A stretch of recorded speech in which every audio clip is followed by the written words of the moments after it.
Greetings and welcome back to another video. Today we're going to be looking at the high-grade Gundam Aerial from 2022.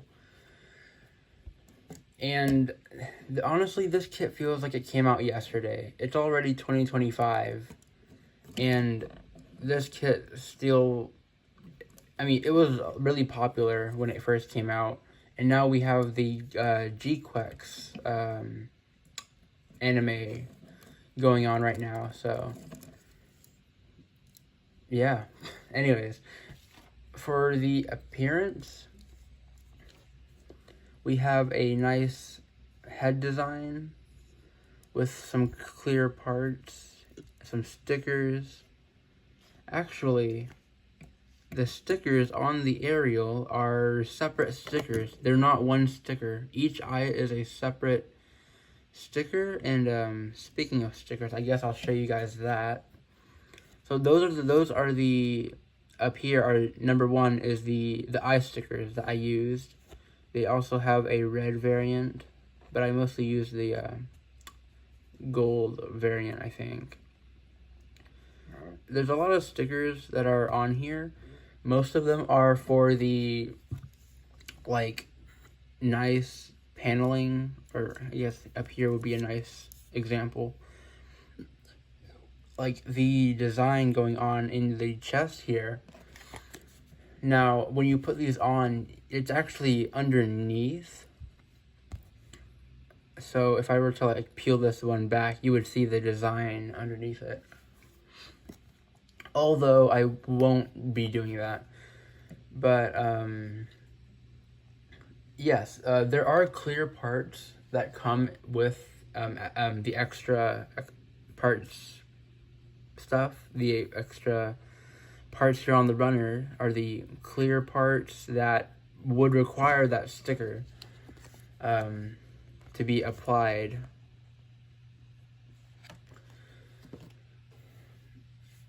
Anyways, back to the kit. You do have a very nice, somewhat feminine design. I think that's what they were going for here, was a feminine design with the Gundam. It's got a really nice touch to it, in my opinion. I think a lot of people crazed about it.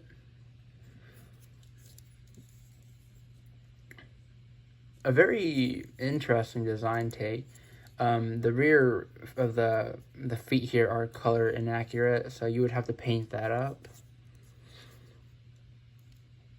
For the most part, it looks pretty much color accurate. You do get stickers on the shoulders for right here. Stickers in the torso. I'm not sure how well you can see that in there.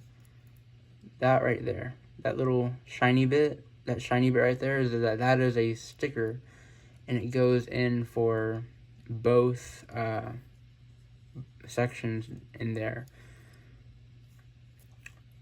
Underneath, so this part of the panel up top is a printed piece, but there is a part underneath right here where you would have to place a sticker, I believe.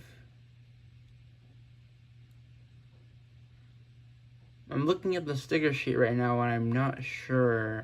I could be wrong. I do have the aerial rebuild, and maybe that's what I was thinking about, or maybe I was customizing it at some point. I'm not sure, so I could be wrong. But yeah, some nice, not that nice. It's some plain inner frame detail sticking out through the armor. Clear parts on the thighs and the side of the thighs, because they just have that hole on the side, which does come in later on with the whole accessory attachments. But I'm not really sure what else to say about it. It's a nice design, a nice take on a new Gundam. Anyways, let's move on to the articulation. So we have a double jointed neck. This time it's a polycapless build, so no polycaps in the entire line of Witch from Mercury. So it's a ball joint at the bottom and ball joint at the top. It's kind of limited, but I think that's fine. I don't think you would want the neck to be spinning 360. But for the ball joint up top, there is a 360 rotation that you can do for the head, and it fell off. I'm not sure if I was showing that correctly, so I'll do it again. This head can do a 360 spin. Yeah. So moving down to the torso, we do have a joint going. It's a ball joint facing this way. So that would allow it to give that ab crunch right there. Not much, but that's kind of all you're going to get. You also get a swivel up here because that right there is where the waist begins. This entire... Oh. That happens. That's normal when trying to, like, take it apart, I guess. But, you know what? For now, I'm going to split it in half. So, because you can see the swivel right here. Not sure how well I can... You can see that, like, swivel. Like that. Anyways, moving on to the shoulder, you do... Okay, in the torso, or the chest area, you do have a... This piece right here is in a ball joint. So that moves out like so. And you have more ball joints in here. And, well, I guess that's it, actually. You do have a rotating armor piece that's on a C-clip. You'll be seeing a lot of C-clips in this Witch from Mercury line, I think. You do have rotation up here. The arm can go up that far.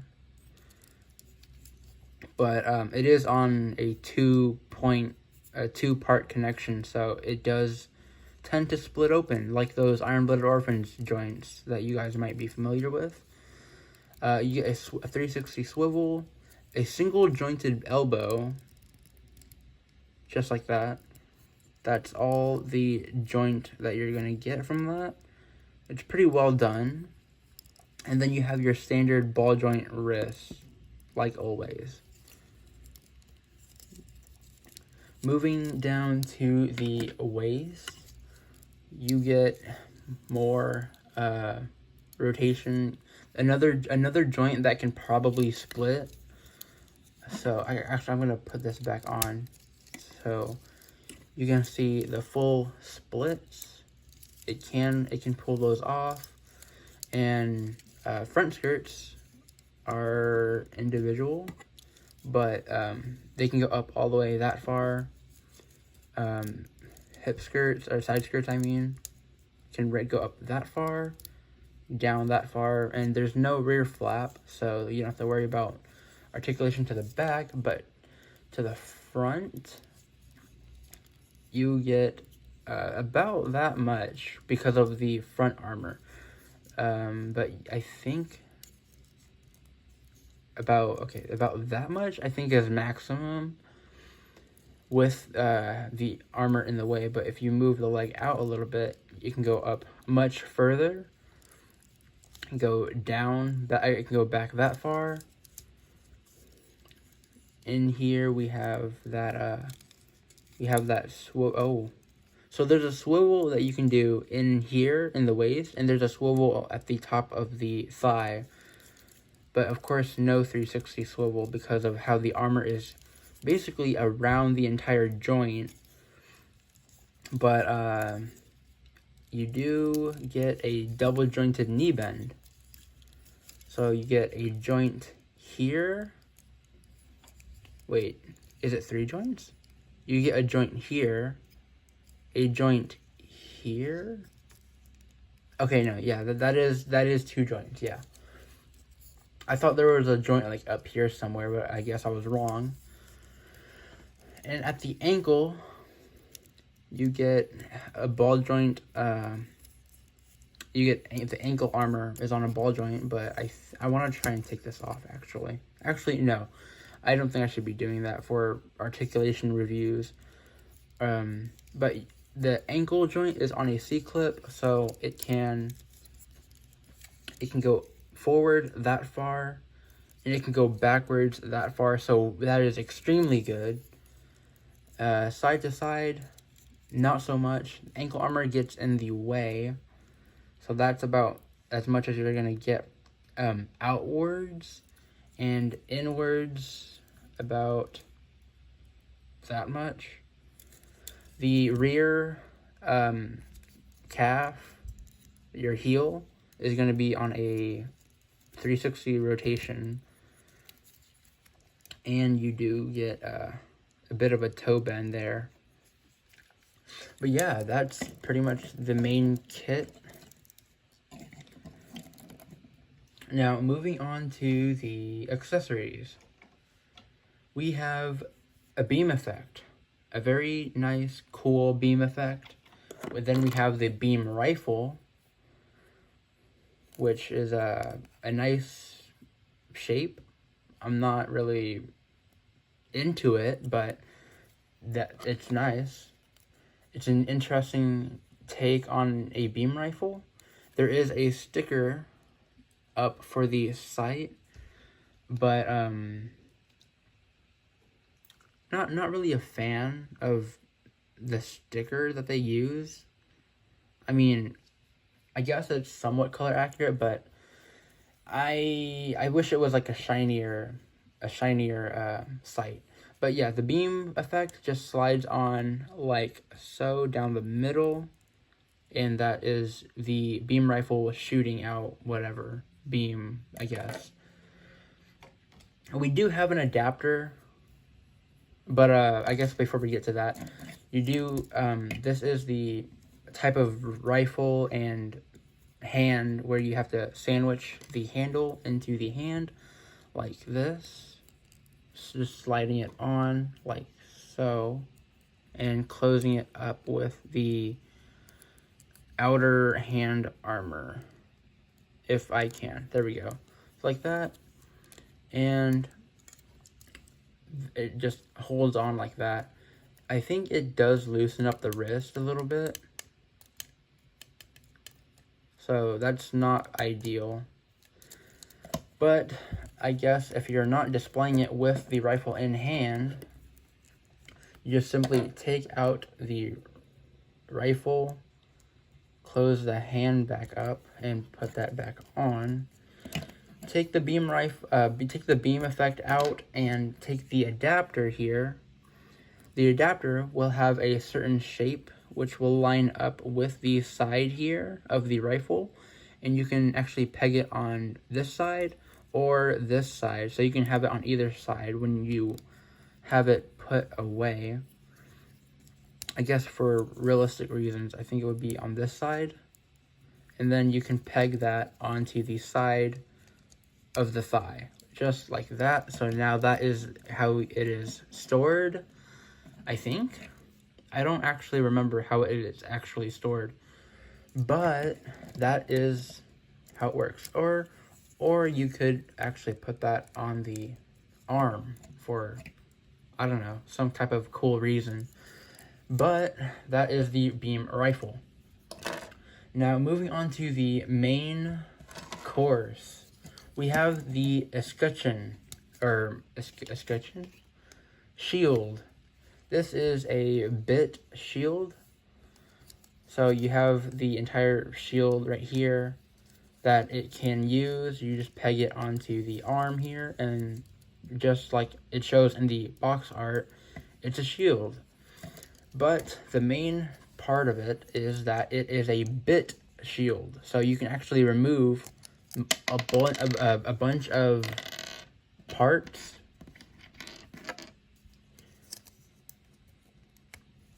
like so. Might be difficult, or maybe, I don't know, but just trying not to break it while making this video. Yeah, so it is kind of in there pretty well, but these are all of the parts. Be careful with taking this one off because the outer white areas are stickers, so you might want to be careful with taking that off. Like, it's actually connected in this middle section here and onto these two white parts. So, okay, there we go. So be careful with that because those are stickers unless you want to paint that. And then there's these two bits right here, like so. And this is the base of the shield. Everything pegs onto it, and that forms the shield. But for this next step, this will be the bit on form. So you just want to attach the bits from the shield and attach them onto certain areas of the Gundam. You put this one on here. There is going to be an asymmetrical design with how they peg onto the arms here, like that and that. And then for the side here, you want to put these ones on the thighs. And for the rear skirt, you have this piece and these longer bits will attach onto the back, kind of like that, and then you slide it on like that.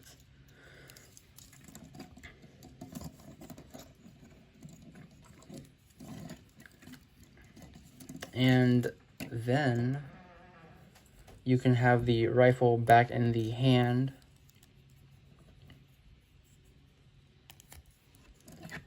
Like that. And now you can do some cool poses with the bit on form.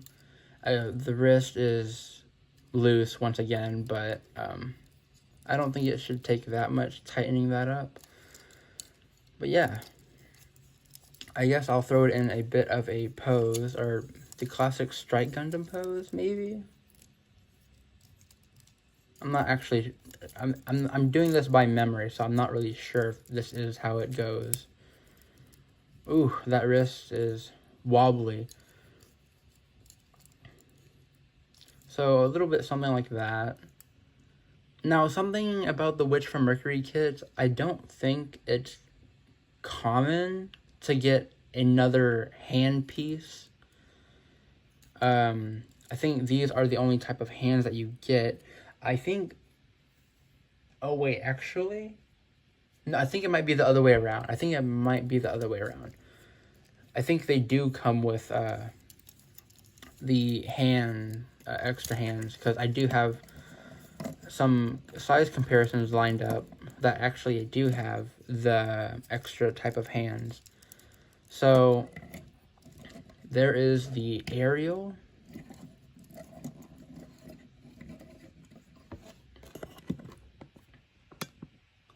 And for the size comparisons, I have 5 actually. So here it is with the standard sized Gundam. So Ariel is actually a lot bigger than I thought it was compared to the RX-78-2 here. So there is that. And now for some more Witch from Mercury kits, we have the Daryl Balde, or Daryl Balde, I'm not actually sure how you pronounce that, and the Gundam Faract. So 2 bigger kits. And next we have some real grade kits. Actually, I haven't done any real grade reviews, but here is the Crossbone and the Force Impulse. So those are some real grade comparisons there. But that is all for this review. This is actually probably one of my shortest videos. Well, I'm not sure about that, but that is the Gundam aerial. If you like this video, leave a like and maybe consider subscribing for more reviews like this one. But yeah, that is the Gundam aerial. And I will see you guys in the next one. Something just fell over. And yeah. See you guys in the next one.